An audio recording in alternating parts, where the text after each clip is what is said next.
अगर तुम्हारी भी ड्राइंग फ्लैट लगती है बिल्कुल ऐसी, तो तुम भी कुछ गलतियां कर रहे हो जो मैं भी मेरे पास्ट में करती थी, जिसकी वजह से मेरी ड्राइंग कुछ ऐसी लगती थी। और जब मैंने उन गलतियों को इम्प्रूव किया तब मेरी ड्राइंग कुछ ऐसी लगने लगी। So hi everyone, this is Shivani Vishwakarma and welcome back to art spot. तो इस वीडियो में हम आपको कुछ ऐसी चीजें बताएंगे जिसकी वजह से मेरी ड्राइंग पहले हमेशा फ्लैट लगती थी। ऐसी मिस्टेक्स जो मैं हमेशा से करती आ रही थी बट मुझे उसके बारे में पता नहीं था। Sometimes it was because of tools but not every time. मतलब बहुत बार हमें लगता है कि ये टूल्स की वजह से ही ये प्रॉब्लम फेस कर रहे हैं हम, हमारी कोई मिस्टेक नहीं है, हम सही से कर रहे हैं तब भी हमें रिजल्ट नहीं मिल रहा। ऐसा नहीं है, कभी कभी ये टूल्स की वजह से होता है बट हर बार नहीं। तो अगर तुम भी सेम कंफ्यूजन में हो कि मेरी ड्राइंग भी टूल्स की वजह से फ्लैट लग रही है, तो ऐसा नहीं है, टूल्स के बिना भी चीजें हो सकती। तो पहले हम हमारी पुरानी ड्राइंग को एनालाइज करेंगे और देखेंगे उनमें ऐसी कौन कौन सी मिस्टेक्स थी जो मैं पहले करती थी, और फिर उसके बाद हम अपनी न्यू ड्राइंग्स को एनालाइज करेंगे और देखेंगे कि कौन कौन सी मिस्टेक्स थी जो मैंने इम्प्रूव करी है।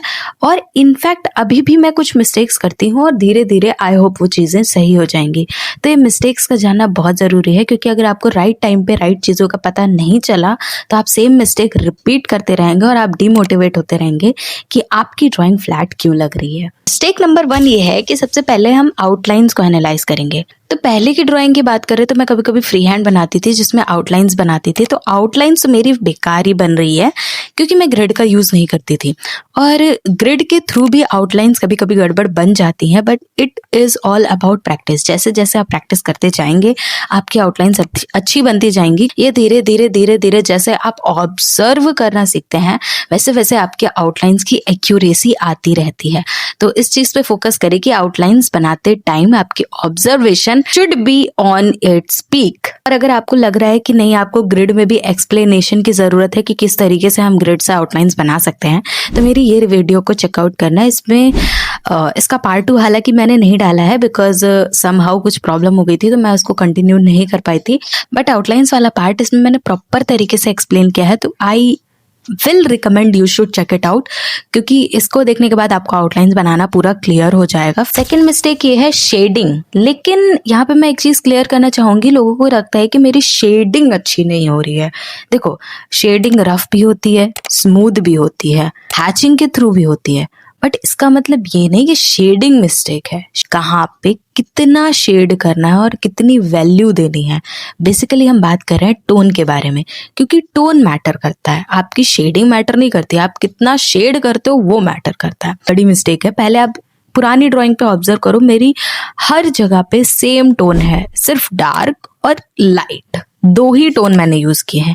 मिड वैल्यूज मैंने यूज ही नहीं की हैं, और यही एक सबसे बड़ी मिस्टेक है जो बिगिनर आर्टिस्ट करते हैं। हम लोग मिड टोन्स को भूल जाते हैं, मिड टोन्स में ध्यान ही नहीं देते हैं। हम लोग मिड टोन्स को as a light shade draw कर देते हैं, जिसकी वजह से हमारी ड्राइंग पूरी फ्लैट लगती है। वहां पे कोई भी टोन्स बिल्ड नहीं होते हैं। टोन देखा जाए तो 3 टाइप्स के होते हैं, लाइट, मीडियम और डार्क। इन्हीं 3 टोन्स को यूज करके एक रियलिस्टिक ड्राइंग बनाते हैं। उसका एक प्रोसेस होता है, इन टोन्स को धीरे धीरे बिल्ड किया जाता है, और हमें ऑब्जर्व, यहाँ पर भी ऑब्जर्वेशन का ही पूरा गेम है। आपको ऑब्जर्व करना पड़ेगा कहाँ पर डार्क टोन्स है, कहाँ पर लाइट टोन्स है, और मेन जो होती है वो मिड वैल्यूज होती हैं।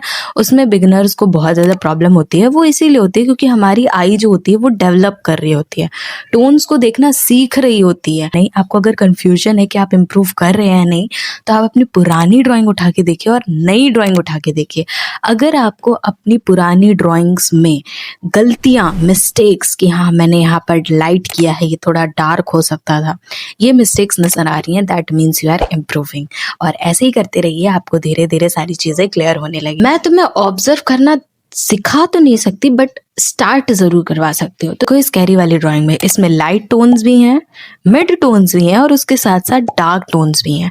भले ही ये तुम्हें अभी रियलिस्टिक लग रही होगी क्योंकि तुम बिगिनर हो, तुम्हें सारी चीजें अच्छी लग रही होंगी, बट यहाँ पर भी कुछ मिस्टेक्स हैं मेरी, तो मुझे अब नजर आती हैं, क्योंकि ये ड्राइंग मैंने करीब 6-7 महीने पहले बनाई थी, तो इसलिए मुझे अभी भी इसमें मिस्टेक्स नजर आ रही हैं। हाँ, और एक बात याद रखना कि एज एन आर्टिस्ट तुम्हारी लर्निंग कभी स्टॉप नहीं होती। तुम भी ड्राइंग्स बनाओगे, हर एक ड्राइंग में तुम्हारी धीरे धीरे धीरे धीरे लिटिल बिट इम्प्रूवमेंट होती ही है। और एक लास्ट थर्ड मिस्टेक जो कि मोस्ट इम्पॉर्टेंट है, जो बिगिनर आर्टिस्ट को समझना ज़रूरी है, मैं बताती हूँ। ये 3 ड्राइंग्स देखो, ठीक है, ये 2 ड्राइंग्स में और इस थर्ड वाली कैरी वाली ड्राइंग में क्या डिफरेंस है ऑन रिगार्डिंग आउटलाइंस। आउटलाइंस तुम ध्यान से ऑब्जर्व करो।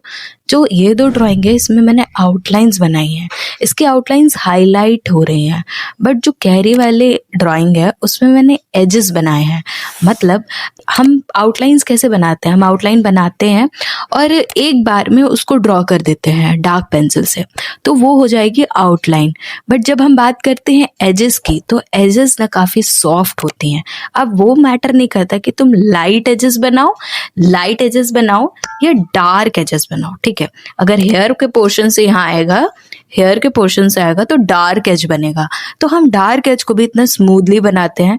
बेसिकली इसे लेयरिंग से ही बनाया जा सकता है। एजेस जो होती हैं वो लेयरिंग से बनती है और आउटलाइंस जो होती हैं एक लेयर से बनती है।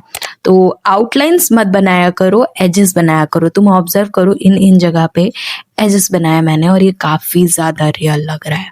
लेयरिंग पे फोकस करो, पेशेंस रखो, क्योंकि एक आर्टिस्ट के पास पेशेंस होना बहुत ज़रूरी है। और ये जितनी भी चीज़ें मैंने अभी वर्बली बताई हैं, इन्हें मैंने प्रैक्टिकली भी करी हैं इस वाली वीडियो में, शेडिंग वाली वीडियो में, तो इसे भी चेकआउट करो, क्योंकि इसमें मैंने शेडिंग के बारे में सब कुछ बताया। इसमें एज भी बताया है कैसे बनाया गया है। आप ऑब्जर्व करेंगे तो आपको समझ में आएगा कि इसमें मैंने एजेस बनाए हैं, आउटलाइंस नहीं बनाई है। और वीडियो को लाइक शेयर कर देना और ये ज़रूर कमेंट करना कि आप कौन सी ऐसी मिस्टेक थी जो आप काफ़ी टाइम से कर रहे थे एंड उसकी वजह से आपकी इम्प्रूवमेंट कम हो रही थी और वो आपको इस वीडियो से क्लियर हो गया। नेक्स्ट वीडियो किस टॉपिक पे लाई हुई बता देना और सब्सक्राइब कर देना, क्योंकि मैं हर सैटरडे ऐसी इंफॉर्मेटिव वीडियोस लाती हूँ। मिलते हैं नेक्स्ट सैटरडे, तब तक के लिए बाय।